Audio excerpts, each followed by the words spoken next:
Il mondo di Tarkus è in onda tutti i lunedì dalle 22 su Radio Padania Libera. www.radioprog.net. Va ora in onda Filo Diretto.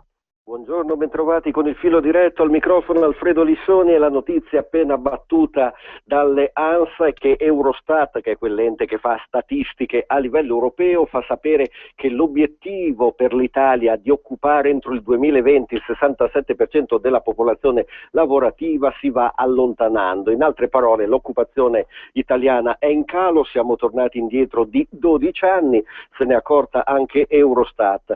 E allora io saluto il nostro primo ospite, che è Dario Galli. Ciao Dario. Sì, ciao Fredo.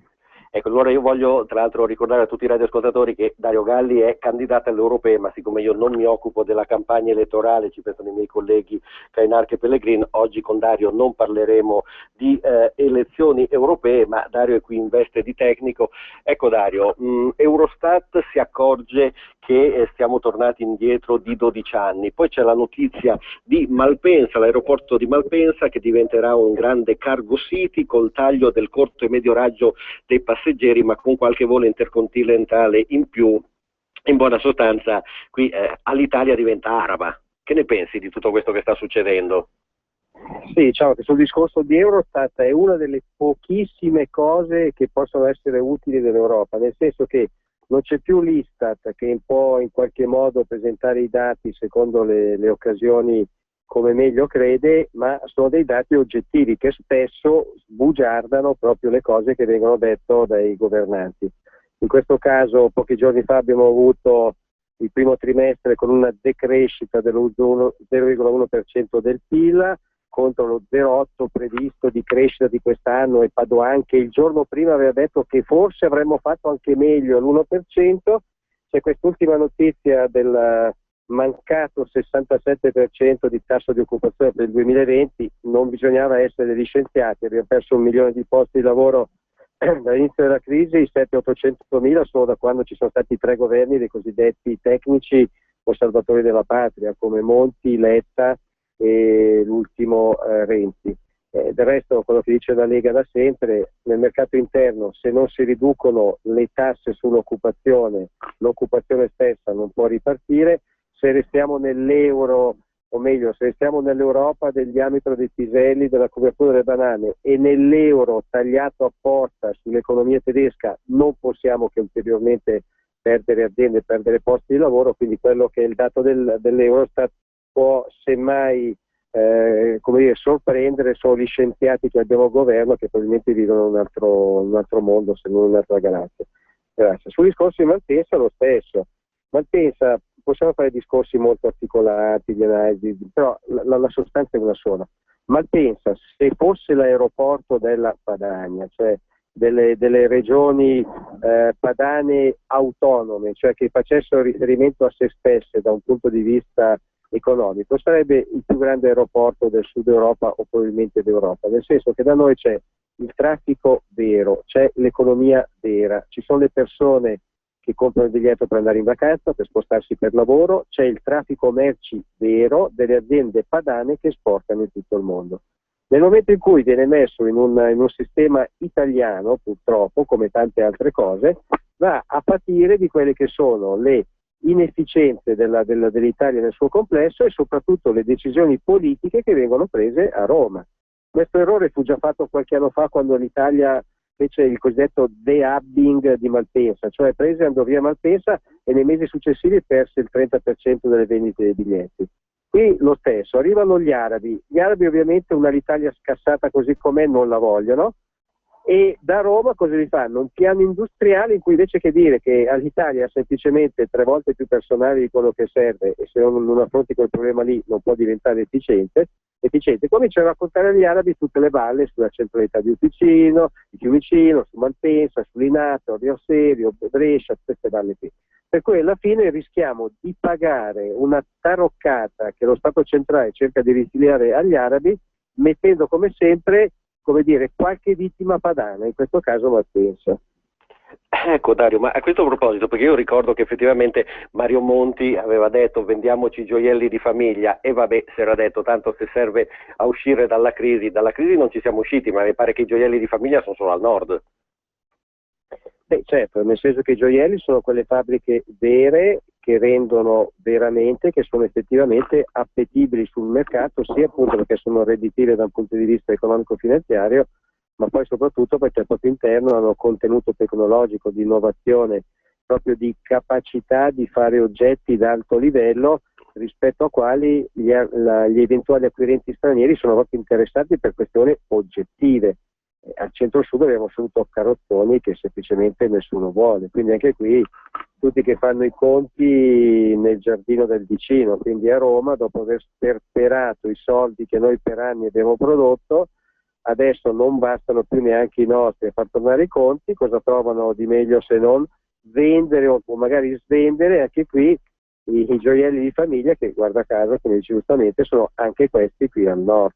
Quindi veramente una politica che peraltro porterebbe ben poco, perché se si guarda il disastro italiano e le spese inutili che molte amministrazioni pubbliche, soprattutto centro-meridionali, fanno come danno economico, anche l'eventuale vendita di questi cosiddetti gioielli di famiglia porterebbe cifre modestissime, perché se anche in assoluto sono magari un po' di miliardi di euro, ma ce li bruceremo nel giro di qualche mese proprio con le inefficienze dello Stato. Quindi si continua a non capire il problema, cioè il bilancio dello Stato, il bilancio pubblico di qualunque Stato è un lavandino dove c'è il rubinetto delle tasse che butta dentro e lo scarico che butta fuori attraverso la spesa pubblica. In Italia continuiamo ad aprire il rubinetto, che è il rubinetto padano, e continuiamo a non chiudere lo scarico, che è l'inefficienza dello Stato centro-meridionale. Di questo passo noi possiamo proprio dar la colpa a Malpensa, possiamo vendere i gioielli di famiglia, possiamo fare quello che vogliamo, ma rimandiamo solo di un po' il problema che tanto dopo poco si ripresenta di nuovo. Infatti. Senti, torniamo un attimino al discorso Eurostat, perché io l'altro ieri ho trasmesso un discorso di Prodi del 2006 che, per farci andare giù l'euro, diceva l'Italia correrà alla stregua degli altri paesi europei. Ora leggo nel rapporto di Eurostat che non solo l'Italia ma altri 12 paesi dell'Unione Europea dal 2008 hanno registrato un continuo calo del tasso di occupazione. O come siamo contenti, si è avverata la profezia di Prodi, siamo finiti nel baratro però. Esatto, no, ma questo è il concetto, voglio dire, è la battaglia della Lega e il concetto che sta portando avanti giustamente negli ultimi anni, negli ultimi mesi il segretario federale Salvini. Il problema dell'euro è molto semplice, l'euro è nato, diciamo, proprio fotocopiando la situazione del marco, che era diventato fortissimo e rischiava di scalzare il dollaro così nella finanza internazionale, per cui tra americani, inglesi, tutta la compagnia solita che conosciamo bene, si è inventata questa cosa dell'euro, che però è nato sul modello del marco. I tedeschi sono proprio drammaticamente spaventati da tutto quello che assomiglia all'inflazione, perché hanno ancora in mente la Repubblica di Weimar delle loro nonne, con le madri di famiglia che andavano col carrellino con sul mucchio di marchi per comprare 4 cose al negozio.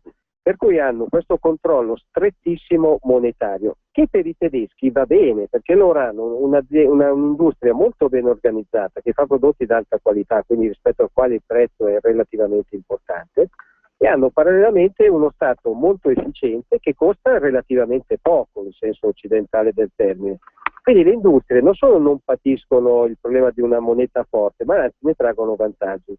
Ci sono altri paesi come l'Italia nel suo complesso che invece è molto meno efficiente, ha una spesa pubblica enorme e quindi una moneta rigida senza possibilità di svalutazione o di gestione politica come fanno gli americani e i giapponesi con le loro banche di riferimento, la Federal Reserve che stampa dollari a rotta di collo e la banca giapponese che fa lo stesso con lo yen, si trovano ad non avere più l'unica arma che avevano, che era, diciamo, la svalutazione competitiva, che in assoluto non era una bella cosa, però finché si resta in una situazione come quella italiana è l'unica arma oggettiva che le nostre aziende hanno. Altro discorso, per essere chiaro, sarebbe se noi fossimo autonomi. Credo che se la Lombardia fosse indipendente, il Veneto fossero indipendenti, avremmo numeri tali da essere meglio della Germania e non avremmo problema né di moneta né di qualunque altro discorso. Però noi restando in Italia, quindi con la tassazione italiana al 65% per le imprese, ed è così alta perché deve coprire l'inefficienza del sistema, è una moneta rigida perché i tedeschi la controllano rigorosamente, si trova in una tenaglia drammatica e i risultati li vediamo: o le aziende chiudono e perdiamo occupazione, oppure quelli che hanno in mano un bel prodotto, un bel mercato, chiudono in Italia e si trasferiscono non più in Romania o in Polonia per questioni di costi più bassi, ma addirittura in Svizzera, cioè dove gli operai guadagnano gli impiegati il doppio che in Italia.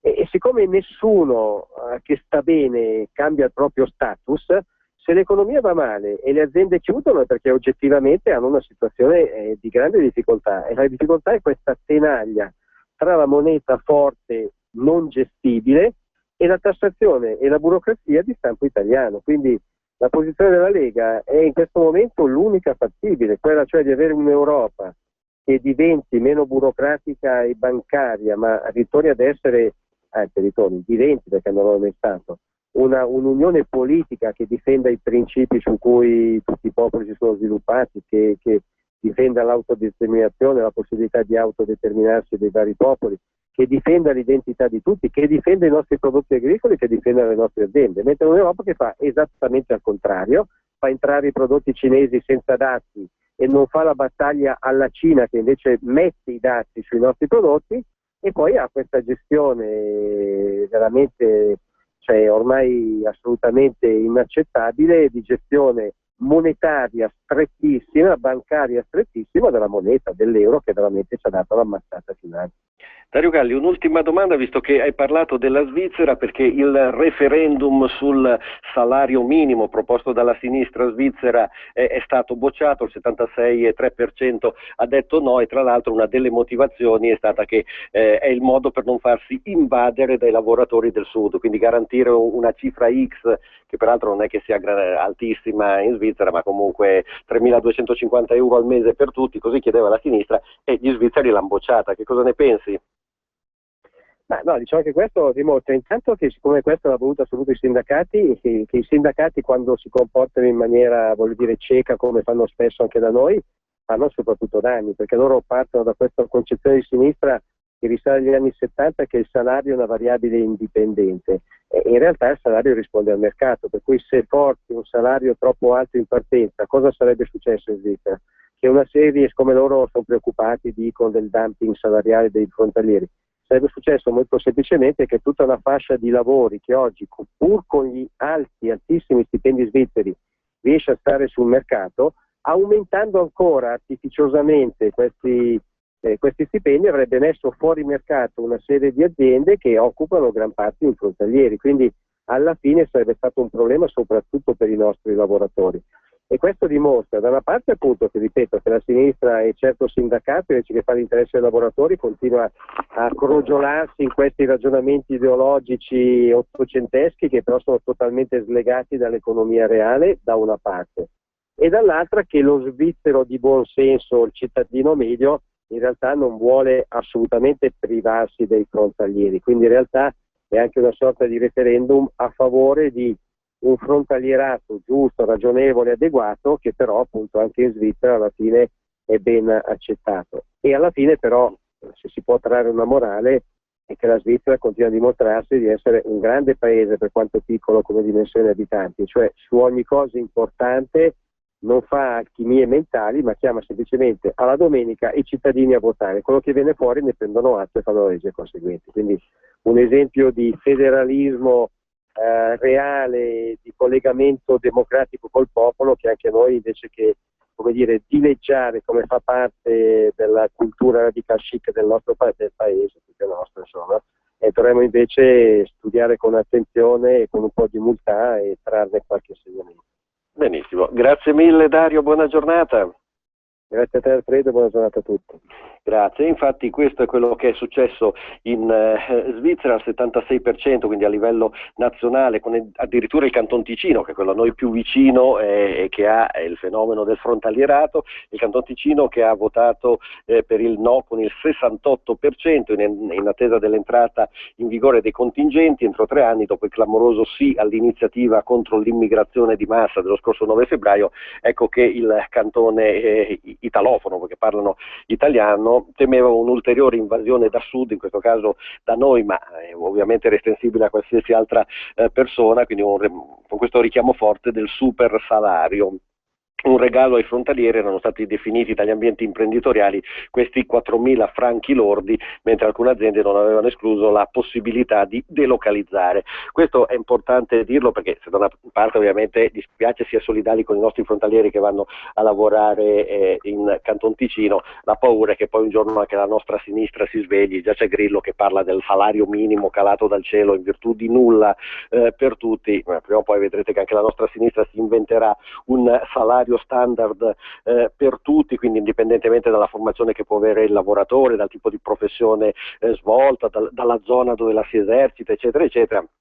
Vedrete che anche qui tireranno fuori una cosa del genere senza avere minimamente la copertura economica, col rischio, ahimè, di far saltare il sistema, perché poi così da un punto di vista ideale sì che è bello se tutti guadagnano tanto, ma quando si è in paesi dove i soldi non ci sono, e queste sono soltanto vane promesse che rischiano di essere più controproducenti che altro. Vi ricordo intanto qualche appuntamento per quanto riguarda i consiglieri regionali della Lombardia. Angelo Ciocca oggi alle 16:15 sarà all'Agfa di Manerbio, anche l'Agfa ha una situazione particolare con licenziamenti in corso, e alle 20 avrà una cena a Rivanazzano. Domani alle 10:15 conferenza stampa a Torino in piazza Vittorio Veneto, e poi alle ore 16 a Lecco in piazza 20 settembre. Alle 23:30 incontrerà simpatizzanti, amici, militanti e quant'altro al Golf Club di Pavia.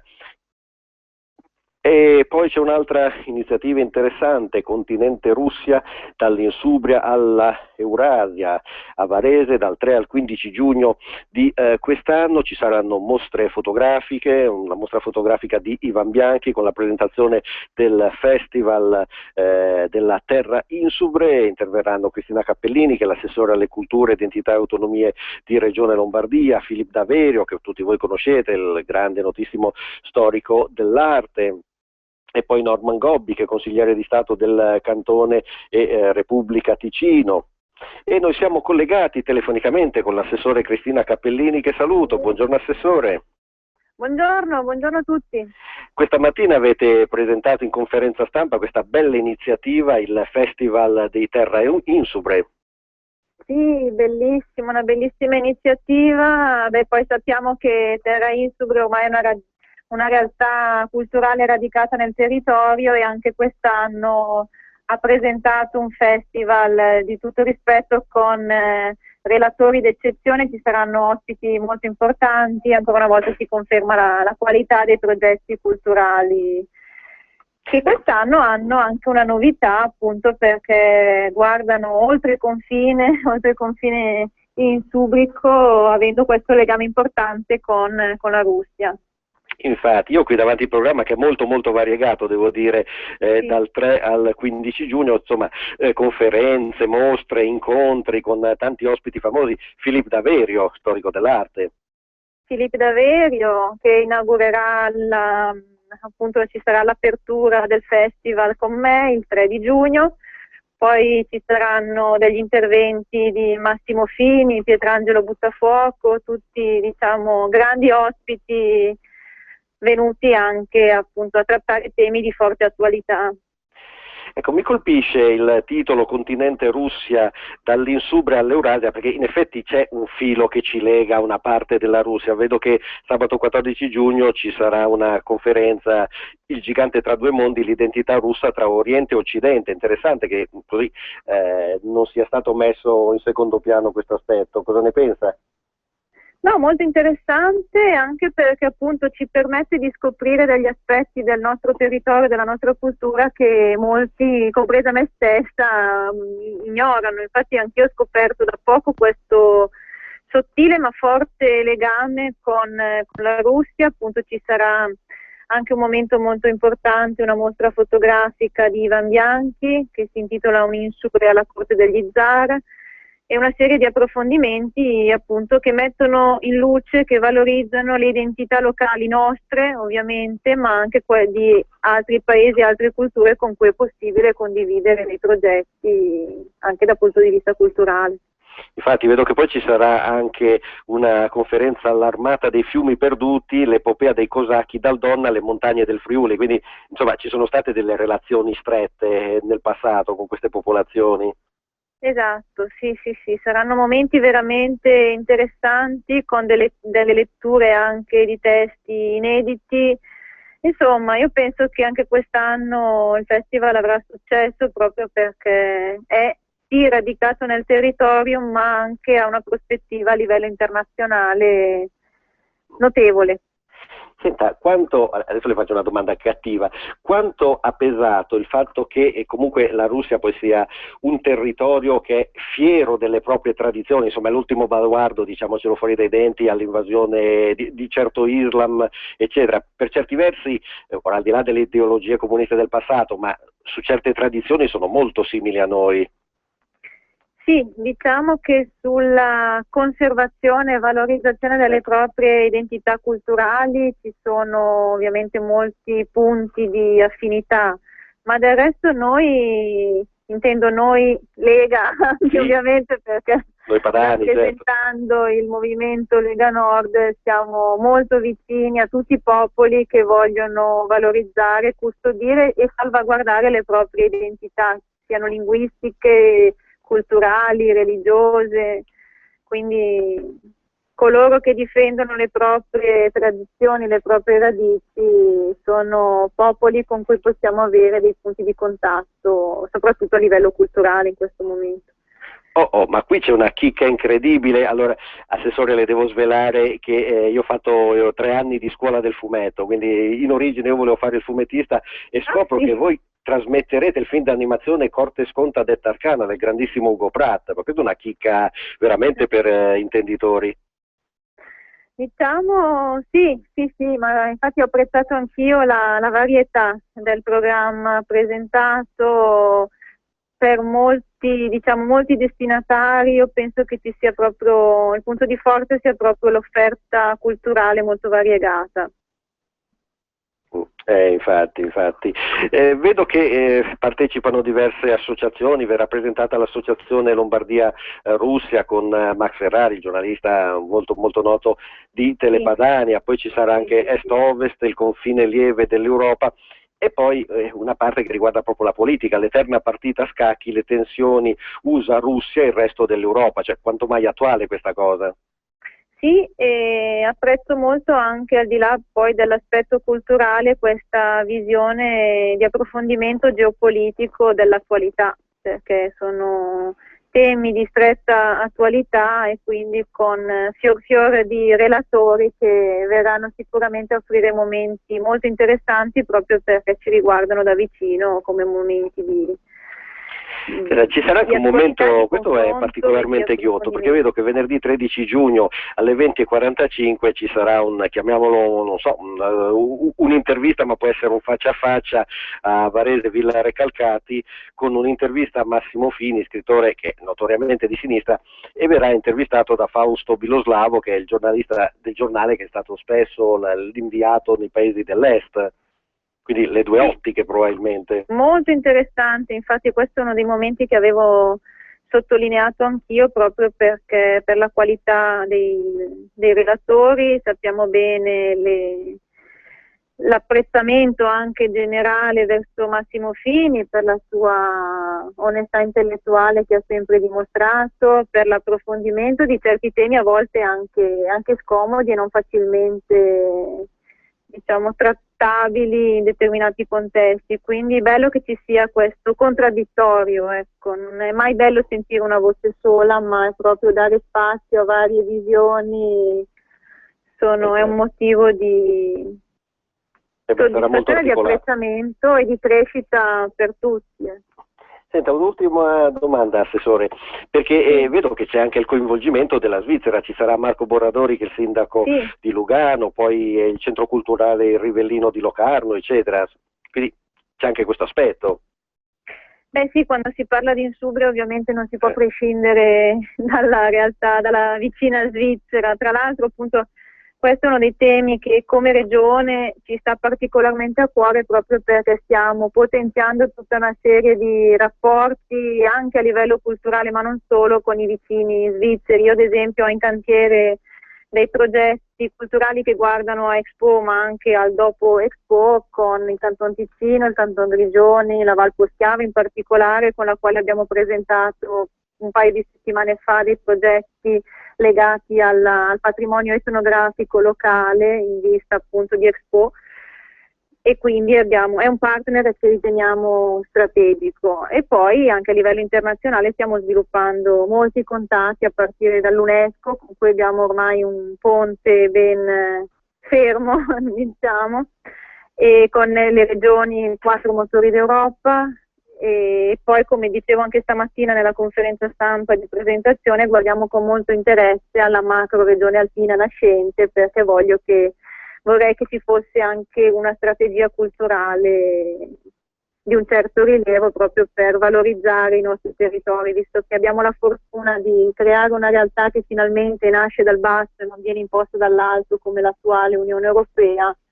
Penso che sia l'occasione anche per tutti i popoli di unirsi veramente, ma nel rispetto e nella valorizzazione delle proprie identità. Questo per noi è fondamentale.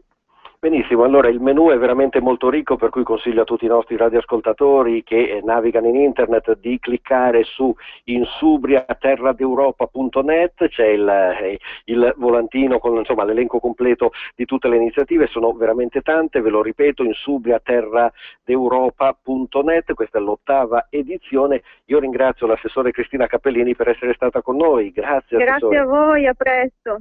Grazie, buona giornata e adesso diamo la linea alla regia. C'erano una volta i personaggi delle fiabe e continuano ad esserci anche oggi. El Sunadur de Sifol de Hamelin, faula da Kunta a Belase. La Sireneta, gh'era una volta 6 principes che staven de ca in sul fund del mare. Gli stic neuf dell'imperador. Tacea infa, gh'era il país rec e prosperus, in dove regna un imperador che tenia doma a Ulaur. Ogni martedì e venerdì alle 23 su Radio Padania Libera.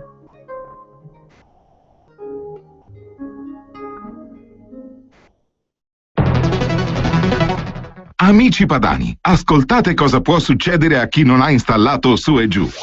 Ciao Luisa, ma cosa ti è successo? Ma lascia sta, per togliere le tende e lavarle sono caduta dalla scala?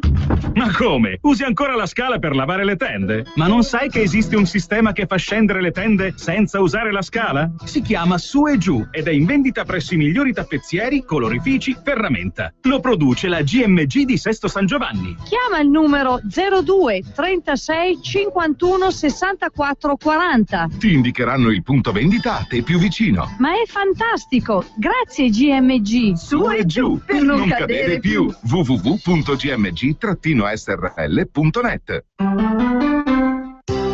Salve, sono Giovanna della Mondoflex. Mondoflex. Dormire bene è importante. Alla Mondoflex, rete con alzata motore, materasso anatomico e cuscino in memory a soli 580 €. Venite a trovarmi, vi aspetto! Mondoflex, reti e materassi. Mondoflex conviene sempre. A Treviolo, Melzo, Crema, Castelmella, Brescia e a Desenzano sul Garda.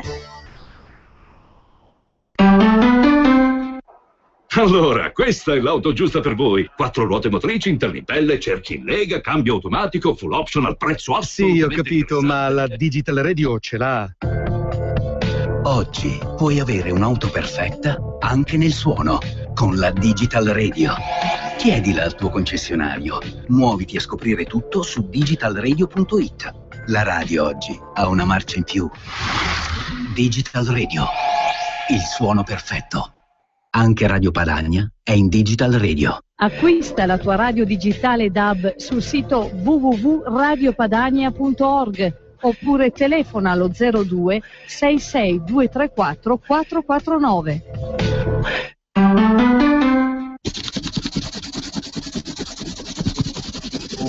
L'Istituto Nazionale dei Tumori di Milano combatte ogni giorno per cancellare il cancro.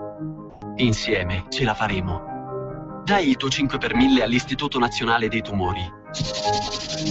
La tua firma conta molto. Codice fiscale 800 182 301 53. Ci sono momenti nella vita dove serve una buona parola, un giusto consiglio, un suggerimento che aiuti a far restare i tuoi cari sempre con te. Onoranze Funebri D'Antoni, con la massima competenza e professionalità, garantisce un attento e scrupoloso servizio, a prezzi da vero amico. Servizio completo a 1.386 euro, escluse spese comunali. Inoltre, disbrigo pratiche amministrative. Onoranze Funebri D'Antoni, sedi a Milano e Interland. Info 800 910 217. onoranzefunebridantoni.it. Per la tua pubblicità su Radio Padania Libera, chiama il numero 02 66 23 44 22. Un nuovo modo per sostenere la tua radio.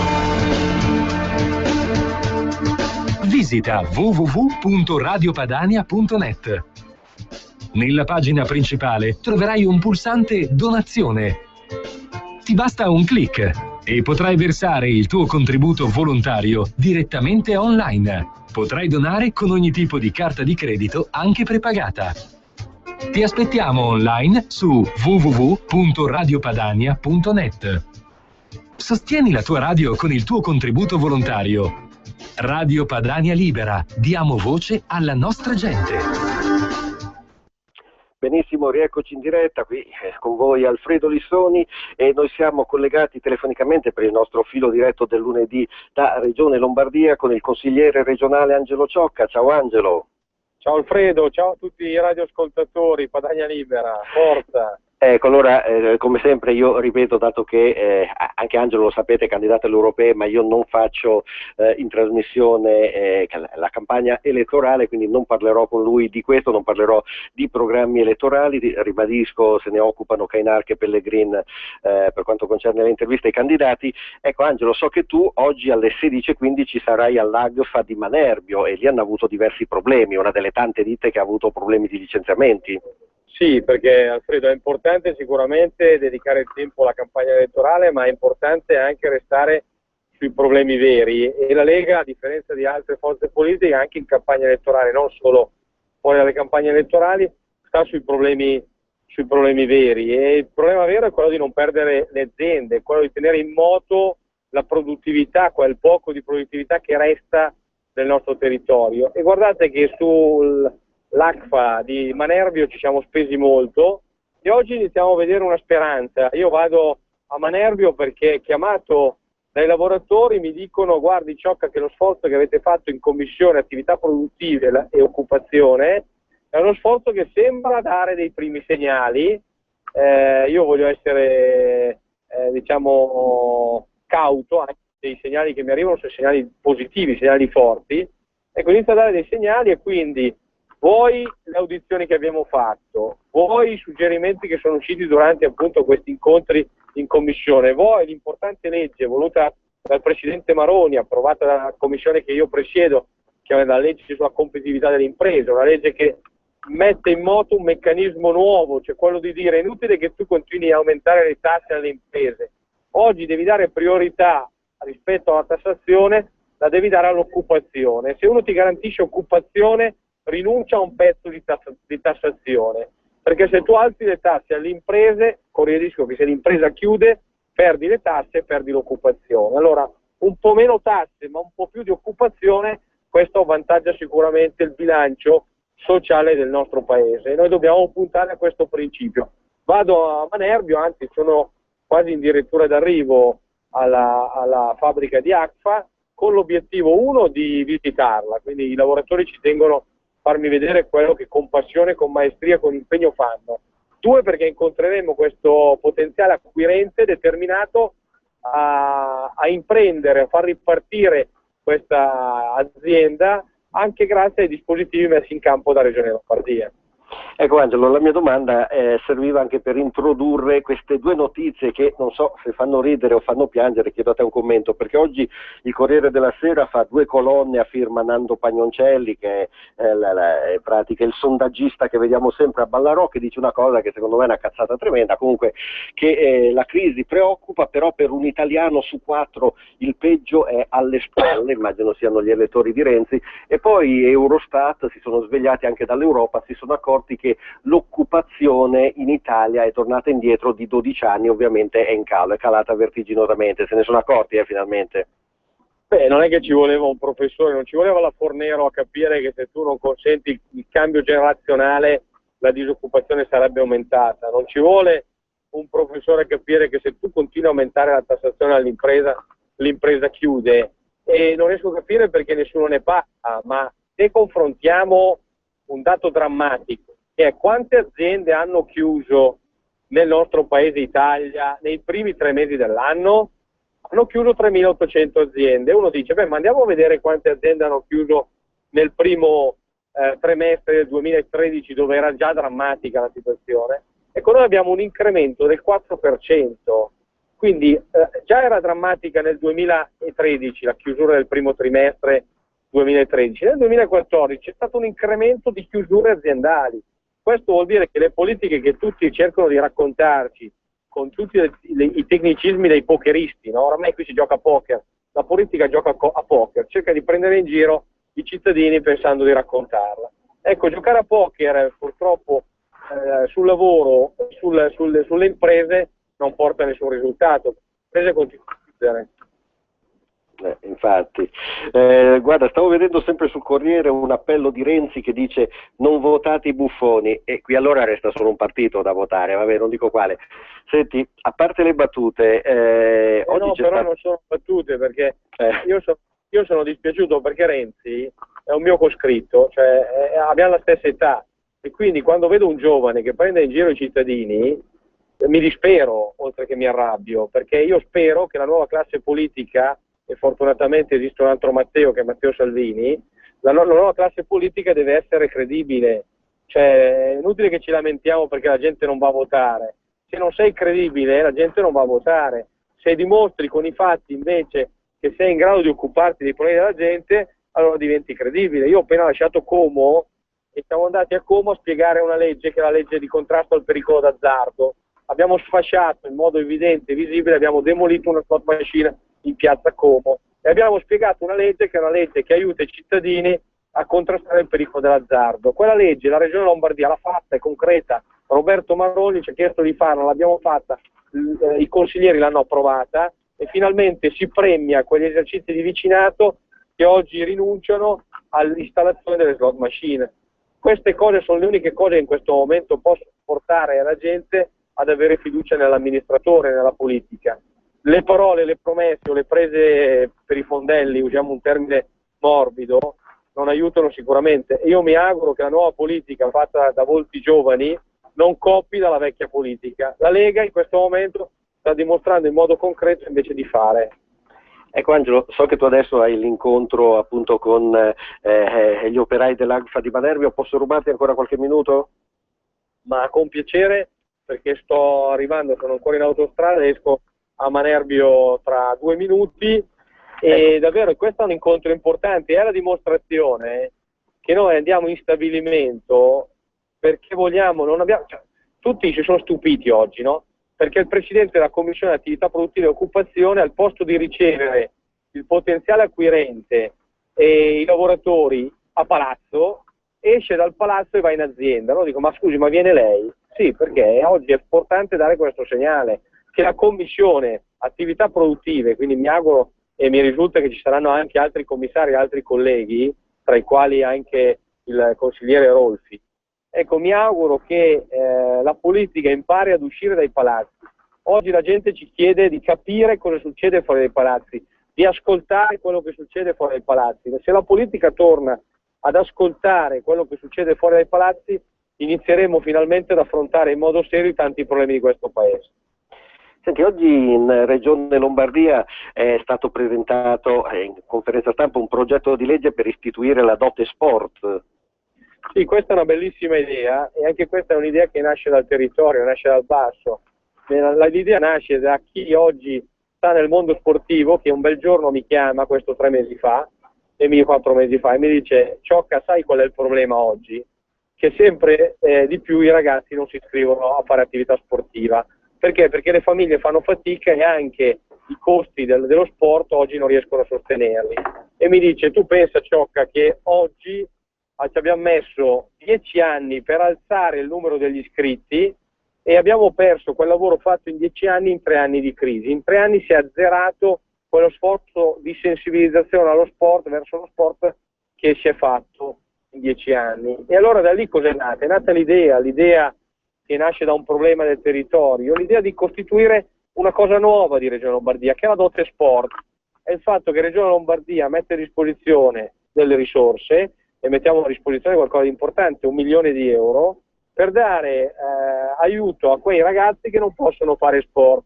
Quindi si arriva a riconoscere una dote fino a un massimo di 150 euro a quei ragazzi che vanno dai 5 anni ai 16 anni, che per motivi di bilancio familiare non possono fare sport.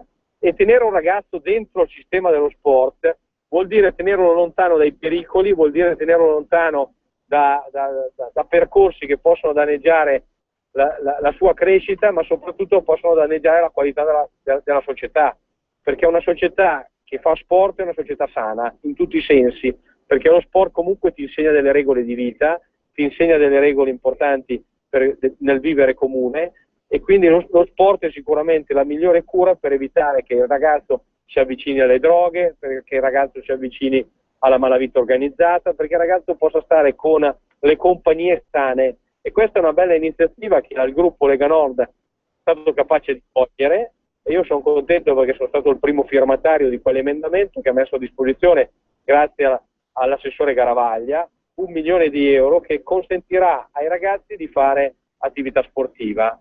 E dopodiché va anche detto, noi riteniamo che in questo momento quelle risorse che non possono esserci per tutti vengano in primis date a chi ha almeno un genitore da più di 10 anni residente in Lombardia, e questo è un segnale forte che vogliamo dare. Ci auguriamo che anche la maggioranza che porterà avanti con noi il provvedimento capisca l'importanza di dare prima le risposte a chi questo Paese l'ha costruito e non a chi arriva. Non è che l'ultimo che arriva meglio accomoda, perché questo non può dare la serenità ai nostri cittadini. Angelo, mi sembra che stiamo parlando di due mondi diversissimi, quindi la Lega rispetto alla sinistra, perché stavo pensando alle slot machine che all'epoca Prodi ha sparpagliato in tutti i bar, che questo governo continua a sostenere, presentandolo come quasi fosse una forma di sport. Qui invece abbiamo veramente sport contro slot, un livello educativo anche verso i giovani molto differente. Sì, assolutamente. Noi vogliamo disinvestire e disincentivare quello che è peso. Abbiamo forse qualche problema? Regia, si sente ancora Angelo? No, non si sente Alfredo, proviamo a vedere che cosa è successo. Va bene, e allora io vi leggo intanto il comunicato che ci è stato inviato dalla Regione Lombardia. La Lega Nord e Lista Maroni hanno depositato al Consiglio regionale della Lombardia un progetto di legge per istituire la dote sport, cioè un sostegno economico di massimo 150 euro per l'iscrizione di ragazzi tra i 5 e i 16 anni a una società sportiva accreditata in regione, quindi questo per evitare i furbetti che arrivano e pensano di farsi soldi usando Regione Lombardia come un bancomat. Tra i criteri per beneficiare della dote è prevista dal progetto presentato oggi durante una conferenza stampa a Palazzo Pirelli, alla quale ha partecipato gran parte dei consiglieri dei due gruppi, la residenza in Lombardia da minimo 10 anni, come diceva giustamente Angelo, di almeno uno dei genitori o di un tutore del minore, anche questo è fatto per scoraggiare i furbetti. Per il 2014 il testo prevede uno stanziamento di 1 milione di euro. La stessa cifra era stata prevista da un emendamento, sempre a firma degli esponenti leghisti, al bilancio di previsione votato dal Consiglio a dicembre 2013 con la richiesta dell'introduzione della dote sport. Nel progetto è specificato che il 10% del finanziamento sarà riservato a ragazzi disabili.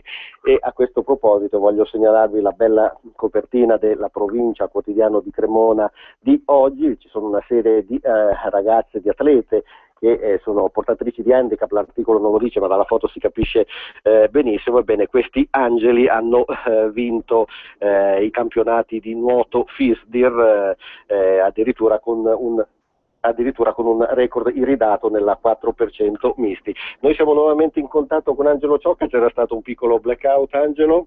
No, è la dimostrazione che sono fuori da palazzo, insomma, che sto arrivando a Manerbio e quindi ogni tanto può capitare che la linea salti. No, stavo dicendo che Regione Lombardia, che il Presidente Maroni, che tutto il gruppo Lega Nord è convinto che la Regione deve investire sul gioco e non sul non gioco, mentre il Governo oggi investe nel mettere più macchine sul territorio nazionale, macchine infernali che sono le slot machine. Noi invece in questo momento riteniamo che bisogna incentivare la demolizione delle slot machine e incentivare il gioco sportivo. Perché? Perché il gioco sportivo porta ad effetti positivi. Il non gioco d'azzardo, che è un pericolo, come dicevo prima, produce degli effetti negativi. Noi dobbiamo aiutare la gente a stare vicino alle cose positive e non alle cose negative. Questa è la differenza tra il buon amministratore e invece il buon cassiere. Ecco, noi vogliamo essere dei buoni amministratori, non dei buoni cassieri. Infatti. Angelo, vedo che questa sera alle 20 sarai a una cena a Rivanazzano, hai un'agenda molto fitta, comunque questo è uno dei tanti appuntamenti, quindi sarà possibile incontrarti.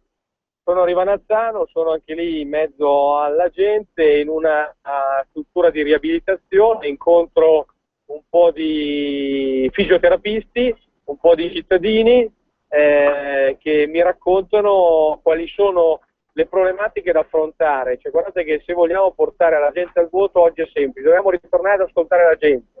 Io faccio sempre questo esempio: abbiamo modificato la legge sui funghi e sui tartufi e l'abbiamo fatto grazie a un cittadino che mi ha fermato e mi ha detto, con la patente di guida davanti e con la patente per andare a funghi e andare a tartufi davanti, mi ha detto: Ciocca, la patente da guida mi dura 5 anni, la patente per andare a funghi e tartufi mi dura 1 anno. Non è più pericoloso andare in macchina o andare a tartufi? E allora lui cosa mi voleva dire? Mi voleva dire: aumentate la validità di quel documento. Ecco, quell'idea, quel suggerimento, quel problema, la Lega Nord l'ha raccolto e l'ha modificato. Questo è l'unico modo per fare politica, per fare l'amministratore. Bisogna ogni giorno occuparsi di tanti piccoli problemi che, se affrontati, se su quei problemi si costruiscono le risposte, io sono convinto che la gente ritornerà a capire che lo strumento della politica, che ha un conduttore tra i problemi del cittadino e dell'istituzione, è uno strumento utile. Un'ultima domanda, Angelo, ma fammi capire, ma com'è che voi della Lega siete sempre in mezzo alla gente, invece Renzi continua a farsi fotografare mentre fa ginnastica in una palestra ultra chic del centro? Ma perché probabilmente qualcuno è più attento all'immagine, qualcuno è più attento alla comunicazione. Io sono convinto di questo, che la comunicazione migliore è quella vera, quella con la possibilità di far percepire che se il sorriso è vero o se il sorriso è fitto, se il sorriso è di plastica o se il sorriso è di carne. L'unico modo per far percepire questo è quello proprio di stare in mezzo alla gente, quello di stringere la gente e farci stringere dalla gente, perché in questi giorni è bello anche essere ricaricati dall'entusiasmo che la gente è in grado di trasferirti, perché parliamo spesso, Alfredo, delle negatività, delle arrabbiature delle persone, ma io sto girando e invece sento anche tanta positività della gente, tanta gente che vuole dimostrarti, vuole starti vicino, vuole dirti andate avanti perché finalmente state dando delle risposte importanti. Io ho trovato una persona a Genova mentre sfasciavo una slot machine in mezzo al mercato che è venuta lì e mi ha detto: guardi, le do una mano, spacchiamola assieme. E quindi al posto magari uno pensa che passa la persona a far polemiche, no, io ho trovato persone che in modo energico sono venute lì a dire: bella questa iniziativa, bello quello che state facendo, voglio dare un segnale anch'io assieme a lei, rompiamo assieme questo pericolo che è un pericolo nei confronti dei nostri cittadini. E vedo che oggi su certi temi siamo soli, cioè anche sul tema della clandestinità siamo rimasti soli, perché tutti continuano a dire, anche nei programmi elettorali, che i clandestini sono un'opportunità. Il PD nel programma europeo, che nessuno legge, ma ti invito ad andare a vedere il sito perché lo scrivono addirittura nel programma elettorale, vuole dare ai clandestini la cittadinanza per lunga permanenza. Se un clandestino resta per lunga permanenza in Europa, gli deve essere data la cittadinanza europea. E in un momento dove noi non riusciamo a dare risposte ai nostri cittadini, questa iniziativa, questa progettualità è una progettualità folle e criminale.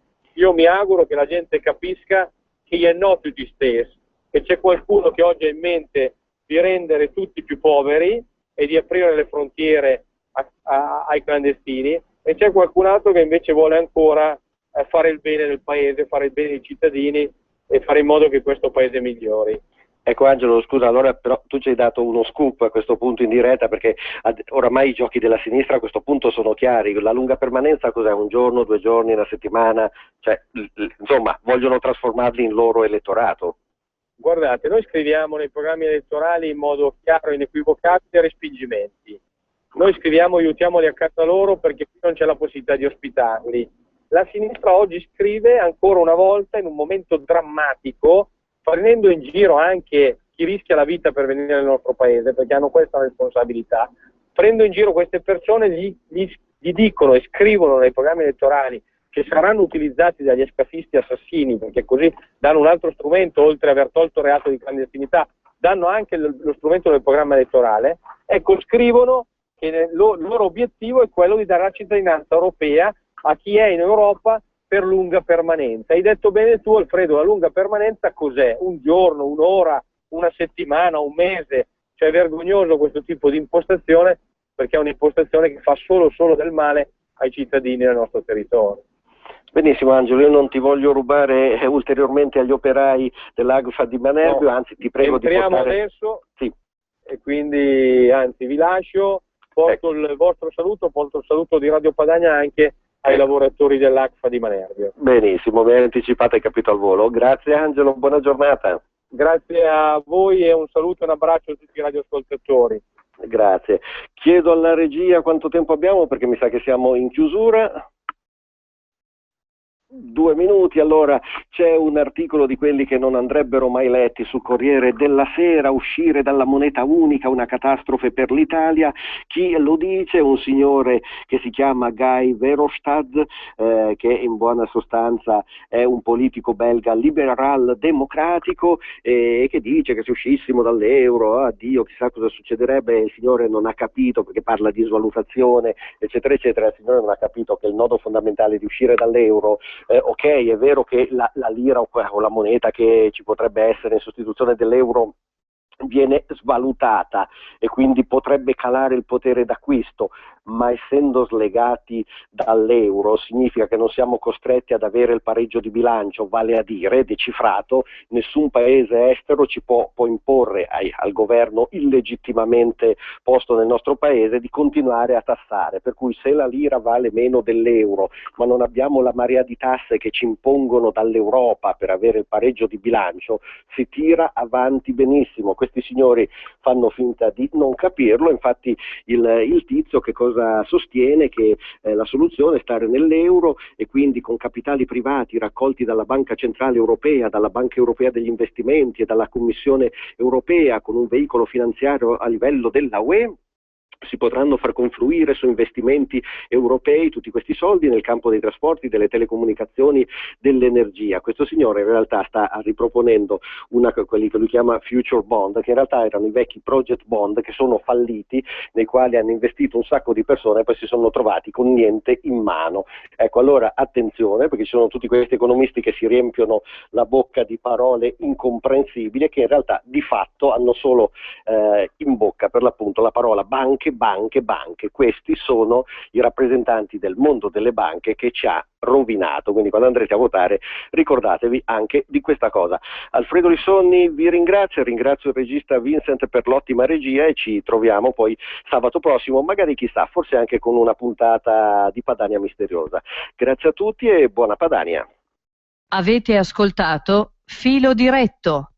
Stai ascoltando Radio Padania Libera.